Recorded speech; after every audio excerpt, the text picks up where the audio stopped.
नमस्कार दोस्तों, बहुत बहुत स्वागत है आपका सरकारी परीक्षा के इस YouTube चैनल में। दोस्तों, आज की वीडियो में मैं अगस्त महीने की पूरी करंट अफेयर्स पे चर्चा करने वाला हूं। यानी अगस्त महीने में जितने भी करंट अफेयर्स से आपके सवाल बन सकते हैं, जो करंट अफेयर्स से इंपॉर्टेंट इंफॉर्मेशन हो सकते हैं, उन सारे करंट अफेयर्स को मैं इस एक वीडियो में कवर करने वाला हूं। तो आप कोशिश कीजिएगा कि जो भी आपको इंपॉर्टेंट इंफॉर्मेशन लगेगी उसे कहीं नोट डाउन जरूर कर लीजिएगा और वीडियो को लास्ट तक जरूर देखिएगा, क्योंकि इससे आपके अगस्त महीने के जितने भी करंट अफेयर्स वाले इवेंट या न्यूज़ है वो आपसे छूटेंगे नहीं। तो चलिए बढ़ते हैं आगे और देखते हैं हमारे कौन कौन से कैटेगरीज पे चर्चा होने वाले हैं। सबसे पहला कैटेगरीज है नेशनल, यानी कि कौन कौन से नेशनल न्यूज ऐसे हुए हैं जिनसे आपके एग्जाम में सवाल बन सकते हैं। सबसे पहला न्यूज है कि हमारे भारत देश की बिजनेस टाइकून सावित्री जिंदल जी एशिया की सबसे रिचेस्ट वुमेन बन गई हैं और इनकी जो टोटल नेटवर्थ है वो 11.3 बिलियन डॉलर है और इन्होंने इस पद को पाने के लिए चाइना की यांग हुआन को पीछे छोड़ दिया है। सावित्री जिंदल जी की बात कर ले तो ये जिंदल ग्रुप की फाउंडर ओपी जिंदल की पत्नी है और ओपी जिंदल का निधन 2005 में एक हेलीकॉप्टर क्रैश में हो गया था। उसके बाद इन्होंने इस पद को संभाला और अभी जो है इन्होंने अगस्त महीने में ये एशिया की रिचेस्ट वुमेन बनकर उभरी है। नेक्स्ट है कि हमारे देश के एग्रीकल्चर और farmers welfare minister Shri Narendra Singh Tomar ने हमारे देश के 11th एग्रीकल्चर सेंसस का इनॉग्रेशन किया है। अगला है कि हमारे देश के इन्वायरमेंट मिनिस्ट्री के द्वारा 10 और रामसर साइट घोषित किए गए हैं और इस रामसर साइट के आने के बाद जो हमारे देश में टोटल रामसर साइटों की संख्या हो गई है वो हो गई है 64। 10 में से जो 6 रामसर साइट की घोषणा की गई है वो तमिलनाडु से की गई है और बाकी जितने भी एक एक रामसर साइट की घोषणा की गई है वो गोवा, कर्नाटका और एमपी और ओडिशा से की गई है। तो इसे आप ध्यान में रखिएगा। टोटल यहाँ पे 10 रामसर साइट की घोषणा अगस्त महीने में की गई है। नेक्स्ट है कि गवर्नमेंट ऑफ इंडिया ने 2023 तक कालाजार को समाप्त करने का फैसला किया है। कालाजार जो कि हमारे देश में बहुत ही कम मात्रा में है, लेकिन अगले साल तक इसे खत्म करने का निर्णय लिया गया है। नेक्स्ट है कि समुद्रयान मिशन जो कि हमारे भारत देश का पहला मैन्ड मिशन है, जिसमें जो है इंसानों को समुद्र में उतारा जाएगा, जो कि डीप ओशियन में वो रिसर्च करेंगे और समुद्र की लगभग 6000 मीटर की गहराई तक उन्हें भेजा जाएगा। और अगर हम इस मिशन की स्टार्टिंग की बात कर ले तो इस मिशन को 2021 अक्टूबर मंथ में शुरू किया गया था और इस मिशन में जो व्हीकल यूज किए जा रहे हैं उसका नाम है मत्स्य, याद रखिएगा इसको, इसका नाम है मत्स्य 6000। इसी व्हीकल्स की मदद से समुद्र की गहराई में जो है इंसानों को उतारा जाएगा और उस पर रिसर्च किया जाएगा। अगला है कि हमारे देश की प्रेसिडेंट द्रौपदी मुर्मू जी द्वारा हमारे देश के 49वें चीफ जस्टिस के रूप में जस्टिस उदय उमेश ललित जी को नियुक्त किया गया है। और नेक्स्ट है कि हमारे देश की पहली अपने आप की पहली एक जो है पोर्टल है निदान, इसे जो है ड्रग ऑफेंडर्स के अरेस्टिंग के लिए लॉन्च किया गया है। यानी कि जो लोग ड्रग का सप्लाई करते हैं या जो लोग ड्रग के सप्लाई में मदद करते हैं, जो उन्हें मनी प्रोवाइड करते हैं, उनके लिए ये पोर्टल लॉन्च किया गया है। इस पे उनकी सारी डिटेल जो है उस पे लोगों को पहुंचाई जाएगी। नेक्स्ट देखते हैं। नेक्स्ट है कि भारतीय रेलवे के द्वारा हमारे भारत देश की सबसे हेवीएस्ट और लॉन्गेस्ट फ्रेट ट्रेन यानी कि मालगाड़ी का जो है टेस्टिंग किया गया है। इस मालगाड़ी का नाम है सुपर वासुकी और इसे आज़ादी के अमृत महोत्सव के तहत जो है इसे टेस्ट किया गया है। अगर इस मालगाड़ी की खासियत की बात कर ले तो इसमें जो इंजन है वो टोटल 6 इंजन है और जो वैगन्स की संख्या है वो 295 वैगन्स की संख्या है। और इस इंजन को बताया जा रहा है कि जो इस इंजन की टोटल लंबाई है वो 3.5 किलोमीटर है। यानी ये बहुत बड़ी एक मालगाड़ी है जो हमारे भारत देश में टेस्ट की गई है। इस मालगाड़ी में जो कोयले की सप्लाई की जा रही है, जो टेस्टिंग की गई है, उसमें 3000 मेगावाट के जो बिजली जो प्रोडक्शन की जाएगी उसके लिए इसमें कोयले जो है काफ़ी मात्रा में अवेलेबल हो सकते हैं। और इसकी जो टेस्टिंग की गई है वो छत्तीसगढ़ के कोरबा और नागपुर के राजनंद गांव के बीच में की गई है। आप ये जरूर याद रखिएगा क्योंकि ये आपसे पूछा जा सकता है कि किन स्टेशनों के बीच या किन शहरों के बीच जो है इस मालगाड़ी की टेस्टिंग की गई है। नेक्स्ट है कि मंकी पॉक्स डिजीज के लिए भारत में बनी पहली RT-PCR किट को लॉन्च किया है। नेक्स्ट है कि सेंट्रल गवर्नमेंट के द्वारा जो है बिहार के मिथिला मखाना को GI टैग प्रदान किया गया है। मिथिला जो है बिहार का एक पार्ट है और यहाँ के जो फूड प्रोडक्ट है मखाना, जो काफ़ी सारे जो है फूड आइटम्स में यूज किए जाते हैं, इसको हाल ही में GI टैग प्रदान किया गया है।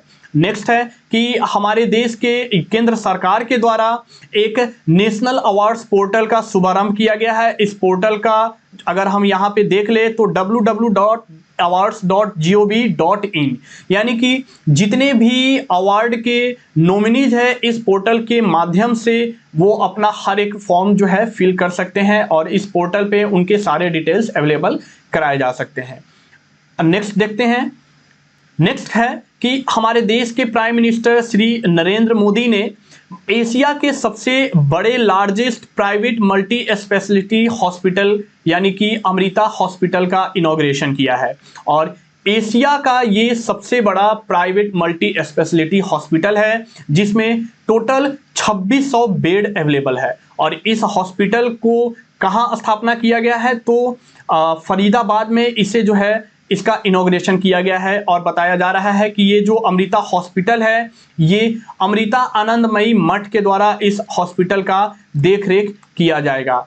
और अमृता आनंदमयी की अगर हम बात कर ले तो अमृता आनंदमयी वही है जिन्हें पूरे भारत में अम्मा के नाम से जाना जाता है, इसे आप ध्यान रखिएगा, ठीक है। नेक्स्ट है कि हमारे देश के union information and broadcasting minister Anurag Singh Thakur ने एक गेम लॉन्च किया है। इस गेम का नाम है आज़ादी क्वेस्ट और ये एक जो है ऑनलाइन एजुकेशनल मोबाइल गेम्स का सीरीज है। इस गेम के माध्यम से आप जो है हमारे देश के हीरो जिन्हों आप जानते नहीं हो उनके बारे में आप जान सकते हो।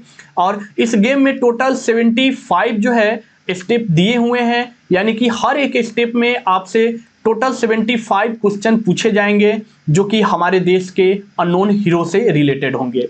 तो इस गेम सीरीज का जो लॉन्चिंग किया गया है वो मिस्टर अनुराग सिंह ठाकुर के द्वारा किया गया है। नेक्स्ट है सेंट्रल गवर्नमेंट ने one nation one fertiliser scheme को हमारे देश में इम्प्लीमेंट करने का फैसला किया है, यानी कि इस स्कीम के तहत अब जितने भी फर्टिलाइजर अवेलेबल किए जाएंगे वो ब्रांड नेम भारत के तहत अवेलेबल होंगे।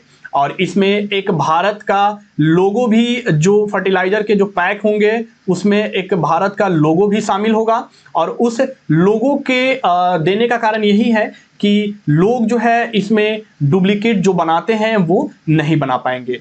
नेक्स्ट है कि हरिद्वार जो कि उत्तराखंड में सिचुएटेड है, ये नीति आयोग द्वारा best aspirational district of India के रूप में इसे नामित किया गया है, डिक्लेयर किया गया है। और 170 एस्पिरेशनल डिस्ट्रिक्ट को जो है चुना गया था, उनमें से इस हरिद्वार को ही हमारे देश के best aspirational district of India के रूप में इसे डिक्लेयर किया गया है। नेक्स्ट है कि हमारे देश के प्राइम मिनिस्टर श्री नरेंद्र मोदी ने गुजरात के कच्छ में 470 एकड़ में फैले स्मृति वन मेमोरियल का इनॉग्रेशन किया है। ये स्मृति वन मेमोरियल यानी कि ये स्मृति वन मेमोरियल उनके याद में बनाया गया है जो जब कच्छ में जो है भूकंप आया था उसमें जितने भी लोग मरे हैं उस जो है उनके श्रद्धांजलि में इस स्मृति वन मेमोरियल का आयोजन किया गया है। नेक्स्ट है कि हमारे देश की यूनिवर्सिटी ग्रांट कमीशन ने अनाउंस किया है ई समाधान पोर्टल का। और बेसिकली इसे इसलिए अनाउंस किया गया है ताकि जितने भी यूनिवर्सिटी के स्टूडेंट्स या एम्प्लॉयज या जो भी स्टाफ है उनको इस जो है पोर्टल के माध्यम से सारी जानकारी मिलती रहेगी, पूरे देश के जितनी भी यूनिवर्सिटीज है उन सब यूनिवर्सिटीज के बारे में। अब नेक्स्ट हम इंटरनेशनल कैटेगरी से चर्चा करते हैं।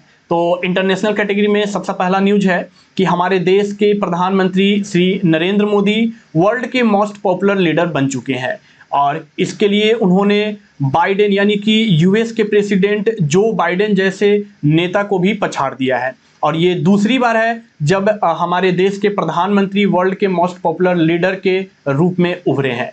नेक्स्ट है कि यूनाइटेड नेशन जनरल असेंबली ने क्लीन, हेल्दी और सस्टेनेबल इन्वायरमेंट को यूनिवर्सल ह्यूमन राइट यानी कि सार्वभौमिक मानवीय अधिकार घोषित किया है। यानी कि हर एक इंसान को क्लीन, हेल्दी और सस्टेनेबल इन्वायरमेंट वो उसका अधिकार होगा। नेक्स्ट है कि दुनिया की सबसे बड़ी लार्जेस्ट फ्लोटिंग पावर प्लांट को मध्य प्रदेश के खांडवा में स्थापित किया जा रहा है। और जब ये पावर प्लांट बनकर तैयार हो जाएगा तो ये खांडवा जो मध्य प्रदेश का जिला है, ये जो है पूरे स्टेट का एक ऐसा जिला बन जाएगा जहां पे जो इलेक्ट्रिसिटी जनरेट की जाएगी वो सोलर, हाइड्रो पावर और थर्मल के हेल्प से जनरेट की जाएगी। नेक्स्ट है कि साउथ कोरिया ने अपना पहला लूनर मिशन जो है वो लॉन्च कर दिया है और इस लूनर मिशन के लिए उसने जो स्पेसक्राफ्ट यूज किया है, इस स्पेसक्राफ्ट का नाम दानुरी है। ये याद रखिएगा, ये आपसे सवाल बन सकते हैं। हमारा नेक्स्ट न्यूज है कि इंडिया जो है वो यूनाइटेड नेशन सिक्योरिटी काउंसिल की मीटिंग को इस अक्टूबर मंथ में होस्ट करेगी। यानी कि संयुक्त राष्ट्र सुरक्षा परिषद की जो मीटिंग होने वाली है अक्टूबर मंथ में, वो भारत देश में होने वाली है।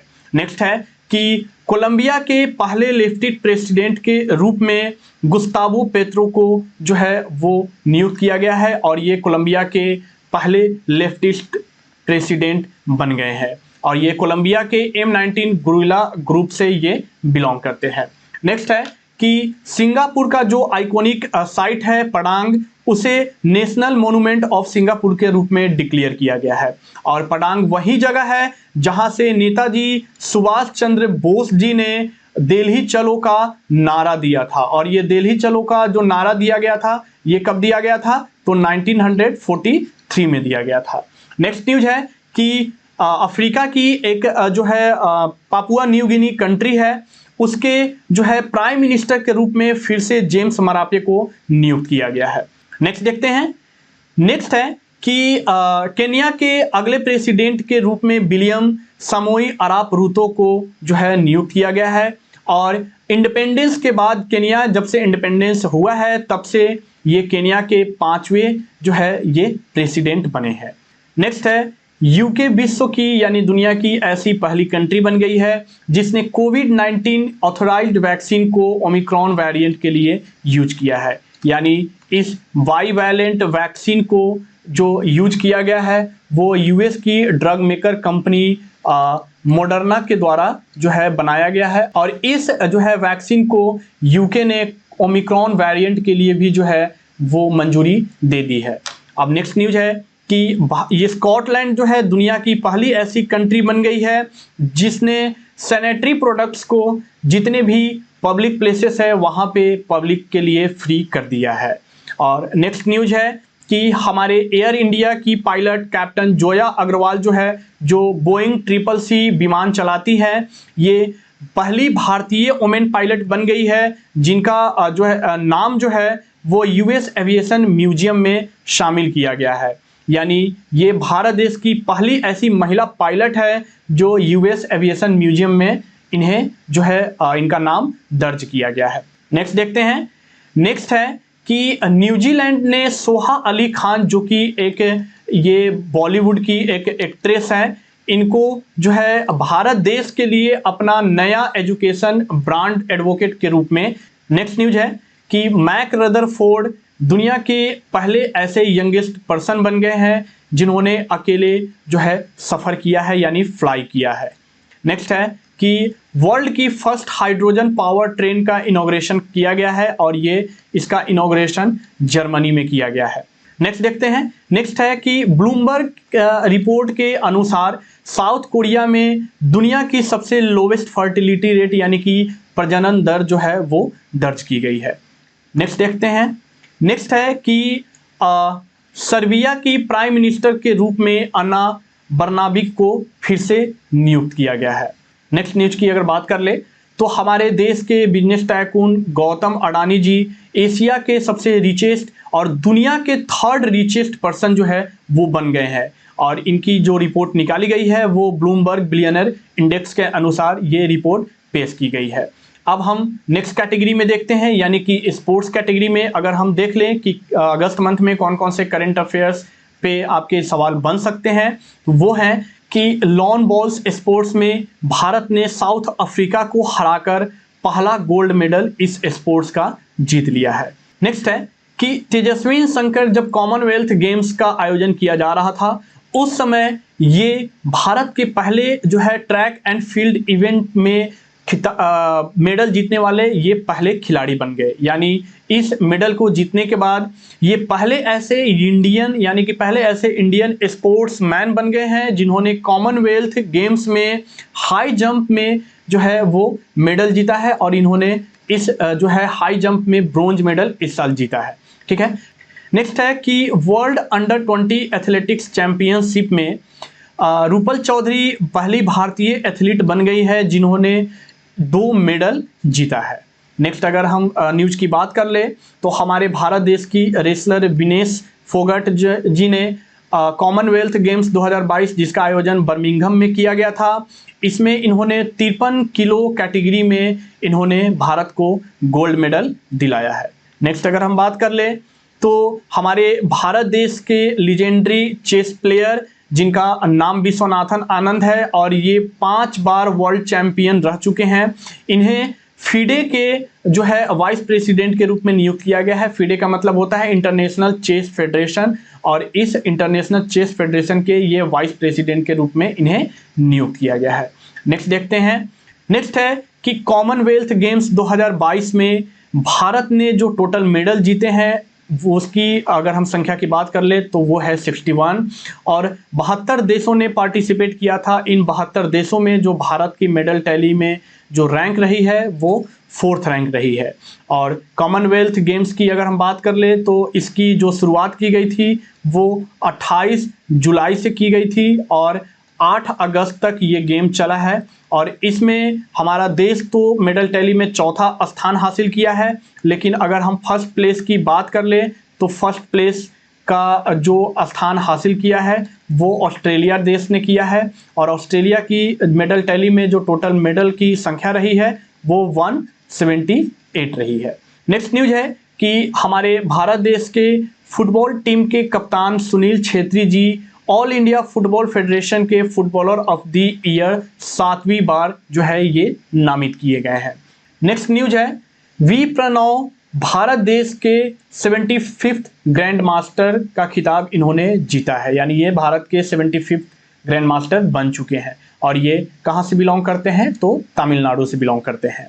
नेक्स्ट न्यूज है कि 44th चेस ओलंपियाड का जो है वो कंक्लूजन कर दिया गया है, और इस ओलंपियाड में भारत ने मेंस और वोमेंस टीम दोनों में ब्रोंज मेडल जीता है। और इसमें 2 कैटेगरी में ये ओलंपियाड जो है वो किए गए थे, एक वुमेन और एक ओपन कैटेगरी में। तो वुमेन कैटेगरी में अगर हम देख ले गोल्ड मेडल की तो गोल्ड मेडल यूक्रेन ने जीता है, और अगर हम सिल्वर मेडल की बात कर ले तो जॉर्जिया ने जो है वो सिल्वर मेडल जीता है, और ब्रोंज मेडल वो इंडिया ने जीता है। अब ओपन कैटेगरी में देख ले तो गोल्ड मेडल की अगर हम बात करें तो गोल्ड मेडल किसके नाम रहा, उज्बेकिस्तान के नाम रहा है, और सिल्वर मेडल की अगर हम बात कर ले तो सिल्वर मेडल को जो जीता है वो आर्मीनिया के नाम रहा है, और जो ब्रोंज मेडल की बात अगर यहाँ पे कर ली जाए तो वो इंडिया के नाम रहा है। और इस जो है 44th चेस ओलंपियाड का जो आयोजन किया गया था वो भारत में पहली बार किया गया था। कहाँ किया गया था, इसका आयोजन जो किया गया था वो भारत के चेन्नई में किया गया था। ठीक है, नेक्स्ट है हमारे देश की रेसलर अंतिम पंघाल, इन्होंने कजाकिस्तान की एटलिन सगायेवा को हराकर ये वर्ल्ड अंडर 20 रेसलिंग चैंपियनशिप में ये मेडल जीतने वाली पहली इंडियन वुमेन बन गई है। ओके, अगर हम नेक्स्ट न्यूज की बात कर ले तो वर्ल्ड अंडर 20 रेसलिंग चैंपियनशिप 2022 में भारत ने टोटल 16 मेडल जीते हैं। नेक्स्ट न्यूज है कि अभी जो एशिया कप के आयोजन किए गए हैं उस एशिया कप में भारतीय क्रिकेट टीम के जो इंटरिम हेड कोच बने हैं वो वीवीएस लक्ष्मण बने हैं, क्योंकि राहुल द्रविड़ जो है भारतीय क्रिकेट टीम के हेड कोच है, और ये कोविड के कारण इन्हें जो है आइसोलेशन में रखा गया था, और इस आइसोलेशन के कारण वीवीएस लक्ष्मण जी को इस पद पे नियुक्त किया गया है। अब नेक्स्ट अगर न्यूज की बात कर ले तो भारतीय बैडमिंटन की जो पेयर है सात्विक रंकीरेड्डी और चिराग शेट्टी, ये पहले ऐसे भारतीय बन गए हैं जिन्होंने BWF वर्ल्ड चैंपियनशिप 2022 में मेंस डबल कैटेगरी में इन्होंने मेडल जीता है। नेक्स्ट न्यूज है कि फीफा ने इंडियन फुटबॉल फेडरेशन पे जो सस्पेंशन लगाए थे उसे लिफ्ट कर लिया है, यानी कि उसे हटा दिया है और इंडियन फुटबॉल फेडरेशन पे सस्पेंशन लगा दिए गए थे, जिसके कारण जो भारत में अंडर 17 वुमेन्स वर्ल्ड कप होने थे उस पर भी रोक लग गई थी। लेकिन इस सस्पेंशन के बाद जो है अब भारत में अंडर 17 वुमेन्स वर्ल्ड कप जो है जैसे प्लान किए गए हैं वैसे होंगे।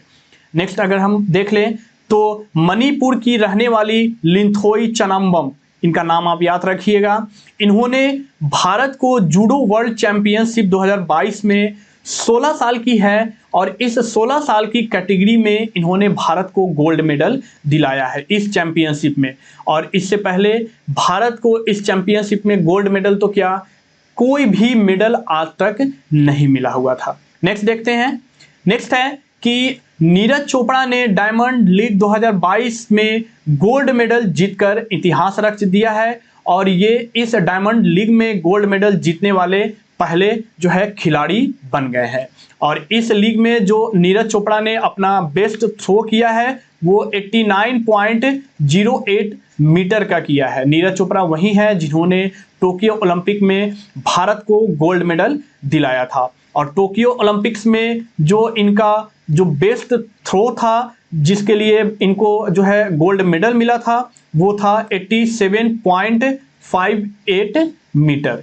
ये आपसे जो है थ्रो से क्वेश्चन बन सकते हैं तो इसे आप जरूर याद रखिएगा, ठीक है। और इस जो है डायमंड लीग का आयोजन कहाँ किया गया था, तो इसका आयोजन जो है वो स्विट्जरलैंड के ज्यूरिख में किया गया था। इसे भी आप ध्यान में रखिएगा क्योंकि ये काफ़ी इंपॉर्टेंट है, इससे सवाल आपके एग्जाम में आ सकते हैं। अब अगर नेक्स्ट हम न्यूज की बात कर लें तो इंग्लैंड के जो जेम्स एंडरसन खिलाड़ी हैं जो कि इंग्लैंड के बहुत ही फेमस बॉलर है, इन्होंने अभी जो है इंटरनेशनल क्रिकेट में सबसे ज़्यादा जो है विकेट लेकर ये वर्ल्ड के हाईएस्ट विकेट टेकर खिलाड़ी बन गए हैं। नेक्स्ट देखते हैं। नेक्स्ट है कि BWF यानी कि बैडमिंटन वर्ल्ड चैंपियनशिप 2022 का जो टाइटल यानी कि खिताब जीता है वो डेनमार्क की विक्टर एक्सेल्सन ने जीता है। इस नाम को आप याद रखिएगा। नेक्स्ट न्यूज है हमारे देश के भारतीय क्रिकेट टीम के लीजेंड खिलाड़ी विराट कोहली पहले ऐसे इंडियन बन गए हैं जिन्होंने क्रिकेट के तीनों फॉर्मेट में 100 मैचेस खेल लिया है। नेक्स्ट न्यूज देख लेते हैं। यहाँ पे नेक्स्ट न्यूज है कि 24 साल के आमलन बोर्गेहेन भारत के सबसे तेज धावक बन गए हैं और इन्होंने जो 100 मीटर की जो दौड़ को कंप्लीट किया है उसके लिए इन्होंने 10.25 मिली सेकेंड्स लिया है। मात्र इतने कम समय में ये भारत के जो है सबसे 100 मीटर की रेस को कंप्लीट करने वाले ये भारत के सबसे तेज धावक बन गए हैं। और नेक्स्ट अगर हम न्यूज की बात कर ले तो Rajiv Gandhi rural Olympic games, इस गेम का जो आयोजन किया गया है वो राजस्थान में किया गया है और इसे राजस्थान के चीफ मिनिस्टर कौन है, पुष्कर सिंह धामी के द्वारा जो है इसका इनॉग्रेशन किया गया है और ये राजस्थान के हर एक ग्राम पंचायत में इस गेम का आयोजन किया गया है और 11,000 ग्राम पंचायत में इस गेम का आयोजन किया गया है। और ऐसा बताया जा रहा है कि ये जो गेम है ये एशिया के सबसे लार्जेस्ट गेमों में से एक है। अब हम अपॉइंटमेंट और रेजिग्नेशन कैटेगरी से करंट अफेयर्स पर चर्चा कर लेते हैं। तो इसमें ये है कि डॉक्टर सुजाय लाल थाउसेन ये एसएसबी के डायरेक्टर जनरल हैं और इन्हें जो है ITBP यानी कि इंडो तिब्बतन बॉर्डर पुलिस के जो है डायरेक्टर जनरल के रूप में इन्हें नामित किया गया है, यानी एडिशनल चार्ज इन्हें सौंपा गया है। नेक्स्ट है vigilance commissioner Suresh N Patel को जो है हमारे देश की प्रेसिडेंट द्रौपदी मुर्मू जी द्वारा हमारे देश के सेंट्रल विजिलेंस कमीशन के हेड के रूप में इन्हें नियुक्त किया गया है। अब नेक्स्ट अगर हम न्यूज की बात कर लें तो ऑयल इंडिया लिमिटेड के नए चेयरमैन और मैनेजिंग डायरेक्टर के रूप में रंजीत रथ को अपॉइंट किया गया है और ऑयल इंडिया जो है, जो हमारे देश की second largest public sector exploration और प्रोडक्शन कंपनी है, यानी कि ऑयल के फील्ड में ऑयल इंडिया लिमिटेड जो है हमारे देश में दूसरा स्थान ये धारण करती है। अब नेक्स्ट अगर हम देख ले तो नेक्स्ट न्यूज है कि हमारे देश के कैबिनेट सेक्रेटरी जिनका नाम राजीव गौबा जी है, इन्हें इनके सर्विस में सेंट्रल गवर्नमेंट की तरफ से 1 साल का एक्सटेंशन मिल चुका है। यानी इन्हें ये जो एक्सटेंशन मिला है ये दूसरी एक्सटेंशन दी गई है। 2019 में भी जब इनकी अपॉइंटमेंट की गई थी उसके बाद उन्हें एक और बार जो है 1 साल के लिए एक्सटेंशन दिया गया था और ये इनकी दूसरी एक्सटेंशन है, यानी ये फिर से अपने पद पे बने रह सकते हैं। नेक्स्ट न्यूज है कि वेस्ट बंगाल के फॉर्मर गवर्नर जिनका नाम जगदीप धनखड़ जी है, ये हमारे भारत देश के जो है 14th वाइस प्रेसिडेंट बन गए हैं। नेक्स्ट देखते हैं। नेक्स्ट न्यूज है कि CSIR यानी कि council of scientific and industrial research की पहली जो है, अगर हम भारतीय महिला के रूप में बात करें तो इसकी पहली वुमेन डायरेक्टर जनरल बन चुकी है नालाथम्बी कैलाश सेल्वी। इनका नाम आप याद रखिएगा। और CSIR जो है, जो कि एक रिसर्च के फील्ड में हमारे भारत देश का एक बहुत बड़ा जो है ओपेक्स साइंटिफिक बॉडी है। ठीक है। अब नेक्स्ट हमारा न्यूज है कि गवर्नमेंट ने DCGI के चीफ VG सोमानी का जो कार्यकाल है वो 3 साल के लिए बढ़ा दिया है। DCGI यानी कि drugs controller general of India, ये एक ऐसी जो है ऑर्गेनाइजेशन है जो हमारे भारत देश में जितने भी वैक्सीन बनते हैं उसकी जो अप्रूवल दी जाती है वो DCGI के द्वारा ही दी जाती है। ठीक है। नेक्स्ट अगर देख लें तो हमारे देश के union home secretary Ajay Kumar Bhalla ji की जो कार्यकाल है उनकी भी कार्यकाल 1 साल के लिए बढ़ा दी गई है। और नेक्स्ट पेटीएम के जो फाउंडर हैं विजय शेखर शर्मा, इन्हें फिर से पेटीएम के MD और CEO के रूप में जो है 5 साल के लिए नियुक्त कर लिया गया है। इसे भी आप ध्यान में रखिएगा। नेक्स्ट अगर हम देख लें तो नेशनल इंस्टीट्यूट ऑफ इम्यूनोलॉजी के जो डायरेक्टर के रूप में नियुक्त किए गए हैं, इनका नाम है देवाशीषा मोहंती और ये जो है हमारे भारत देश के बहुत ही एक सीनियर साइंटिस्ट है। नेक्स्ट देखते हैं। नेक्स्ट न्यूज है NSG यानी कि नेशनल सिक्योरिटी गार्ड, इसके इंस्पेक्टर जनरल के रूप में मेजर जनरल प्रवीण छाबरा जी को अपॉइंट किया गया है।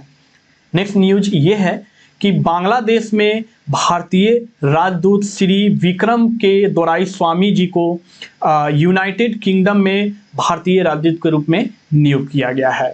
अब नेक्स्ट अगर यहाँ पे न्यूज हम देख लें तो यहाँ पे नेक्स्ट न्यूज ये है कि NDDB यानी कि नेशनल डेयरी डेवलपमेंट बोर्ड के एग्जीक्यूटिव डायरेक्टर के रूप में मिनेश सी शाह जी की जो एक्सटेंशन बढ़ाई गई है वो 6 महीने के लिए बढ़ाई गई है।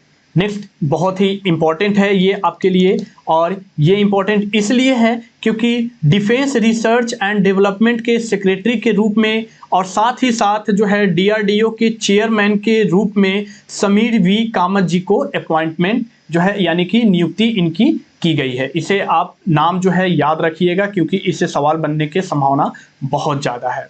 नेक्स्ट न्यूज है कि हमारे देश के फॉर्मर चीफ इकोनॉमिक एडवाइजर जिनका नाम KV सुब्रमण्यम जी है, इन्हें जो है इंटरनेशनल मॉनेटरी फंड यानी कि IMF के एग्जीक्यूटिव इंडिया में एग्जीक्यूटिव डायरेक्टर के रूप में इन्हें नियुक्त किया गया है। नेक्स्ट देखते हैं। नेक्स्ट न्यूज भी अपॉइंटमेंट से है और ये है कि IDFC बैंक के जो अगले MD और CEO बने हैं उनका नाम महेंद्र शाह है। इस नाम को और इस बैंक को भी याद रखिएगा। ठीक है।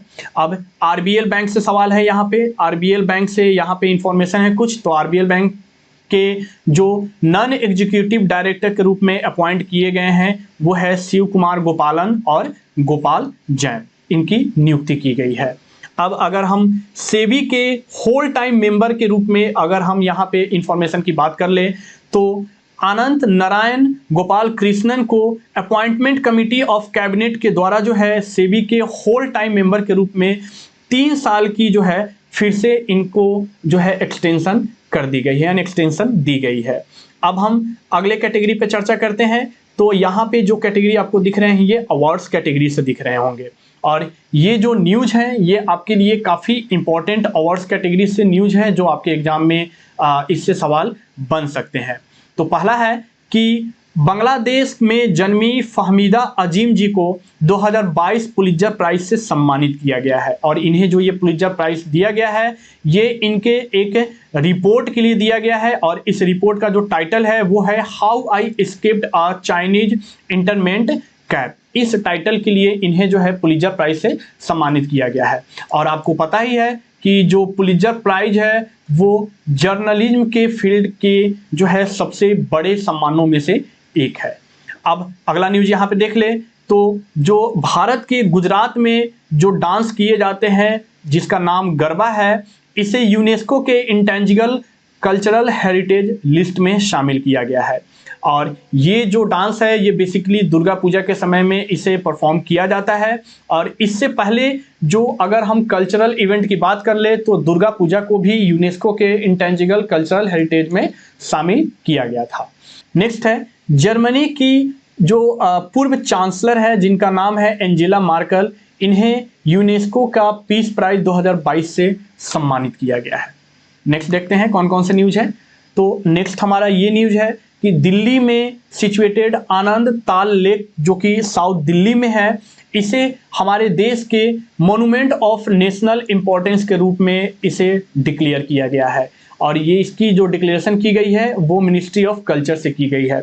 और ये जो आनंद ताल लेक है ये कुतुब मीनार के पास है। और ऐसा कहा जाता है कि अलाउद्दीन खिलजी के समय जब कुतुब मीनार की निर्माण की जा रही थी तो उसमें इसी लेक से जो है वाटर को ढोकर यानी वाटर का मदद लिया गया था। नेक्स्ट यहाँ पे जो 31st व्यास सम्मान से जिन्हें सम्मानित किया गया है एक प्ले के लिए, इस प्ले का नाम है महाबली। और जिन्हें सम्मानित किया गया है उनका नाम है डॉक्टर असगर वजाहत। इन्हें जो है इस साल का व्यास सम्मान से सम्मानित किया गया है। अब नेक्स्ट न्यूज ये है कि हमारे देश की पहली वुमेन्स जूडो टूर्नामेंट जो कि 27 अगस्त से शुरू हुए हैं, इसे भारत में शुरू किया गया है। और ये भारत में जूडो का पहला ऐसा जो है वुमेन्स जूडो टूर्नामेंट है जिसे भारत में इसका आयोजन किया गया है। तो दोस्तों हम बहुत ही कम समय में आपके लिए ये इस वीडियो में अगस्त मंथ के पूरे करंट अफेयर्स को मैंने कवर कर लिया है।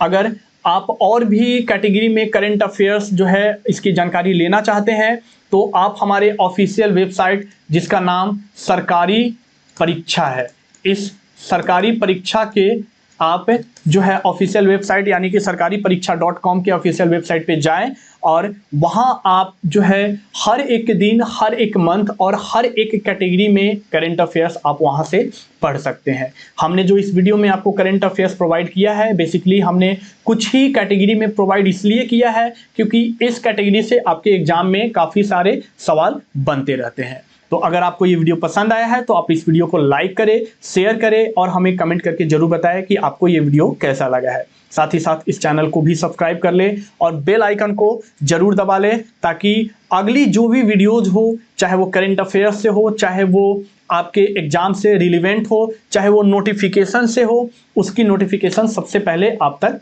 पहुंचती रहे। धन्यवाद।